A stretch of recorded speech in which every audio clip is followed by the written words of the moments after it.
Thyroid సమస్య ఉందా? Thyroid సమస్య ఉంటే పిల్లలు పుట్టరా? I am doctor Shilpa, gift fertility hospital, Bhimavaram.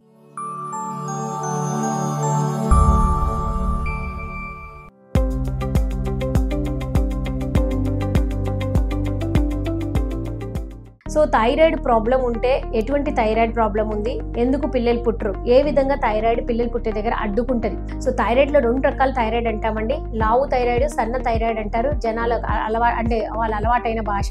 So దాన్ని హైపోథైరాయిడిజం, హైపర్ థైరాయిడిజం అంటారు. అంటే ఏంటి అంటే థైరాయిడ్ ఒక రకమైన థైరాయిడ్లో ఒళ్ళు పెరగటం అన్నది ఉంటుంది. So patients weight put on అవుతారు. ఇంకొక రకం థైరాయిడ్లో బరువు తగ్గటం ఉంటుంది అనమాట. దాన్ని హైపర్ థైరాయిడిజం అంటారు. సో ఈ హైపర్ అనేది 2 డిఫరెంట్ ఎంటిటీస్ అనమాట. సో ఎప్పుడైతే థైరాయిడ్ అనేది పిల్లలు పుట్టట్లేదు, మనం బేసిక్ టెస్ట్ కింద థైరాయిడ్ టెస్ట్ అనేది చేస్తాం. ఈ థైరాయిడ్ చాలా మంది ఏమనుకుంటారంటే నాకు 30 పాయింట్లు 20 పాయింట్లు ఉంటే ఎక్కువ, సో 5 పాయింట్లు 6 పాయింట్లు ఉన్న నార్మలే, నేను పిల్లలు వేసుకోవాల్సిన అవసరం లేదు అని అనుకుంటారు. కానీ నార్మల్ థైరాయిడ్ వాళ్ళకి వేరండి, ప్రెగ్నెంట్ అవ్వాలనుకున్న వాళ్ళ లెవెల్స్ వేరుంటాయి. సో ఎప్పుడు కూడా మీరు ఇన్ఫర్టిలిటీ స్పెషలిస్ట్ మీరు కన్సల్ట్ చేస్తే మీ థైరాయిడ్ వాల్యూస్ అన్నవి నార్మల్ వాళ్ళతో పోలిస్తే మీరు డెఫినెట్గా తక్కువ ఉంటాయి. 2.5 మనం కట్ ఆఫ్ తీసుకుంటాం. సో అంతకంటే ఏమాత్రం ఎక్కువ ట్రీట్ చేయాలి అని చెప్తాం.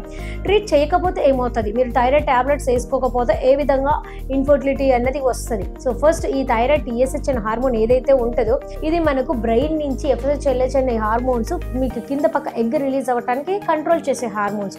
సో ఈ TSH అనేది FSH అండ్ LH హార్మోన్స్ని ఇన్ఫ్లుయెన్స్ చేస్తుంది. ఎప్పుడైతే అవి ఇన్ఫ్లుయెన్స్ అవుతాయో మనకు కింద ఎగ్ రిలీజ్ దగ్గర కానీ పిండం ఏర్పడటం దగ్గర కానీ ప్రాబ్లం వస్తుంది. సో ఎగ్ టైంకి రిలీజ్ అవ్వకపోవటము, రప్చర్ అవ్వకపోవటము, ఆ థైరాయిడ్ అనే దాని వల్ల ప్రొలాక్టిన్ హార్మోన్ కూడా ఇర్రెగ్యులర్ అవటము, ఇవన్నీ కూడా ఫైనల్ గా ఏంటంటే మనకు ఎగ్ రిలీజ్ రప్చర్ అవటం అన్నది జరగదనమాట. ఒకవేళ ఇవి జరిగిన బేబీ ఫామ్ అవటం, కూర్చోవటం, ఇంప్లాంటేషన్ దగ్గర కూడా ఎఫెక్ట్ చూపిస్తుంది. సో అందుకనే డెఫినెట్ గా హైపోథైరాయిడిజం ఉంటే దానికి తగ్గ ట్రీట్మెంట్ తీసుకోవాలి.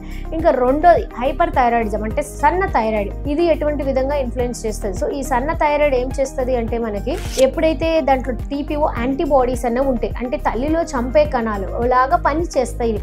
అంటే తన బేబీకే తన కణాలు అగెయిన్స్ట్ గా పనిచేసి ఫస్ట్ ఆఫ్ ఆల్ బేబీ కూర్చోకుండా, బేబీ ఫామ్ అవ్వకుండా, ఇన్ కేస్ అది ఫామ్ అయినా కూడా అబార్షన్ అయిపోయేలాగా చేస్తాయి అనమాట TPO యాంటీబాడీస్.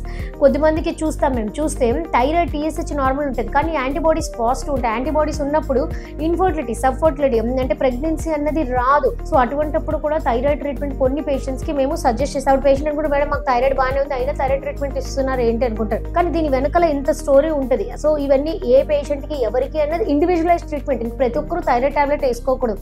ఎవరికి అవసరము, ఎంతవరకు అవసరం అన్నది చూసుకొని దాన్ని బట్టి తీసుకుంటే ప్రెగ్నెన్సీ అనేది రావటము, అట్ ద సేమ్ టైం వచ్చినా కూడా అబార్షన్ అవ్వకుండా ఉండటం అన్నది ఉంటుంది. So check your thyroid levels. Thank you.